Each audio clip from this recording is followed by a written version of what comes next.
Hello friend, जय गुरु जी। Welcome back to my channel. दिन की शुरुआत भगवान के आशीर्वाद के साथ हो गई थी। पूरे एक हफ्ते बाद पूजा करी, बहुत पॉजिटिव वाइब्स आई। मुझे बहुत अच्छा लगता है पूजा पाठ करना। बहुत टाइम बाद करा तो मन को बहुत शांति मिली।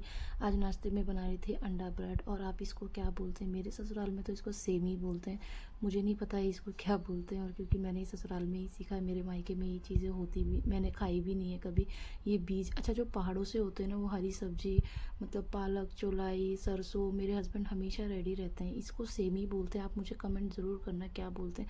मेरे हस्बैंड हमेशा हरी सब्जियों के लिए रेडी रहते हैं। उनको हरी सब्जियां बहुत पसंद आती हैं। मतलब जो मर्जी करेला, भिंडी, उनका खाने में ड्रामा नहीं है, कुछ भी खा लेते हैं, पर हरी सब्जी हमेशा रेडी रहते हैं। मैं तो अपने लिए यहाँ मक्खन ब्रेड खा रही थी। माँ बाप चले जाते हैं, उनकी याद बाद में ही आती है हर चीज़ देख के। ऐसे ही मुझे आज ये मक्खन ब्रेड देख के मेरे पापा बहुत हमें मक्खन ब्रेड खिलाते थे। मतलब कमी कभी ख़त्म होने ही नहीं देते थे ये सब चीज़ें। उतनी याद आई थी ना उनको खा के। हमेशा बहुत खिलाते थे मक्खन ब्रेड हम लोगों को। और संडे हम हमेशा अपने घर में इंडिया बात करते हैं, मतलब जो लोग उठाते हैं उनसे बात हो जाती है। और आप देखें, हमेशा अपने बच्चों से भी बात करती हूँ। वेदू के पापा से नायशा बहुत अटैच है, बचपन से उनके साथ ही रही है वो। बहुत अटैच है दुबई में। और देखिए ना, मायरा यहाँ शर्मा शर्मा के जय गुरु जी बोल बोल के मुझे जा रही थी। मेरे बच्चे बहुत खुश होते हैं जब मैं कॉल करती हूँ। और यहाँ देखिए वेदू को भी टाइम देती हूँ। बेटी इतनी बड़ी हो गई है, पता ही नहीं चला है। हमेशा हर चीज़ की डिमांड करती है। मेरी बेटी अभी 3 साल की भी नहीं है, पर भगवान की दुआ से बहुत एक्टिव है। रात को इसके पापा और मैं, सैटरडे था तो ये मुझे हमेशा बाहर लेके जाते हैं। डे टू डे चले गए थे घूमते घूमते। वहाँ से नेल पेंट लाए, इसको उसी में नज़र है। और मेरे पीछे पड़ गई, मम्मा मुझे लगाओ लगाओ लगाओ, तो उसको लगा रही थी। और आज मैंने जैसे बताया सेमी, आप मुझे कमेंट ज़रूर करना इसको क्या बोलते हो आप लोग।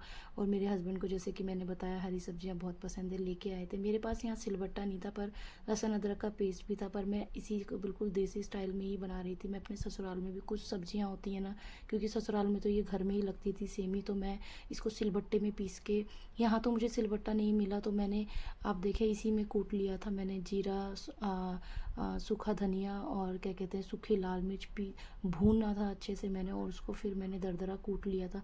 इतना अच्छा टेस्ट आता है ना उसका। और सब्जी का टेस्ट आज तो मतलब लग ही नहीं रहा था। बिल्कुल घर की याद आ गई थी, जैसे घर में ससुराल में हम सिलबट्टे में। मेरी सासू माँ नेपाल से हैं, वो बहुत चटपटा खाना खाती हैं, और वो सच में उनसे ही मैं सीखी हूँ बनाना। और इतना अच्छा टेस्ट आ रहा था ना, खुशबू इस मसाले का इतना अच्छा आ रहा था ना, भुने हुए मसालों का टेस्ट बहुत टेस्टी बना था। और मेरी सब्ज़ी इतनी अच्छी बनी थी ना, मतलब मज़ा ही आ गया था आज खा के। मैंने तो सूखा खाया। और जो सब्जियां हमेशा लग जाती है ना, मैं तो उसी में चावल डाल के खाती हूँ। पर ससुराल में एक बार पापा जी ने देखा था मुझे, वो मुझे बोलते थे कि, उन्होंने मुझे एक बार बोला था कि मतलब जो घर के बर्तन होते हैं उनमें खाना नहीं खाना चाहिए, उसको झूठा कहलाते हैं जिसमें हम बनाते हैं। वो दिन है, आज का दिन है। मैं कभी नहीं खाती क्योंकि मैं उनकी बात सुनती हूँ। और आप देखें, यहाँ मेरा चावल भी बन गया था। मैं चावल हमेशा मतलब माड़ निकाल के ही बनाती हूँ, स्टार्च निकाल के ही बनाती हूँ। चावल भी बिल्कुल ऐसा खिला खिला बनता है और अच्छा भी बनता है। तो मैंने ऐसे जो मेरा लगता है ना, मैं अब हमेशा वैसे नहीं खाती हूँ। इसको मैं ट्रांसफ़र कर लेती हूँ किसी में चावल मिक्स करके। इस बर्तन में नहीं खाती, दूसरे बर्तन में खाती हूँ। और हमारे इंडिया में कहते हैं ना, जो ज़्यादा बर्तनों में खाना खाता है उनकी बारिश बहुत आती है शादी में। मेरी शादी में बहुत बारिश आई है, मैंने बहुत पतीलों में खाना खाया है। आपके यहाँ पे भी ऐसा बोलते हैं क्या? और आप देखें, मेरा तो लंच हो गया था बिल्कुल रेडी। हस्बैंड के लिए थाली लगा दी थी। और आप लोगों को मेरा व्लॉग कैसा लगता है? मिलूंगी नेक्स्ट व्लॉग में, जब तक के लिए बाय।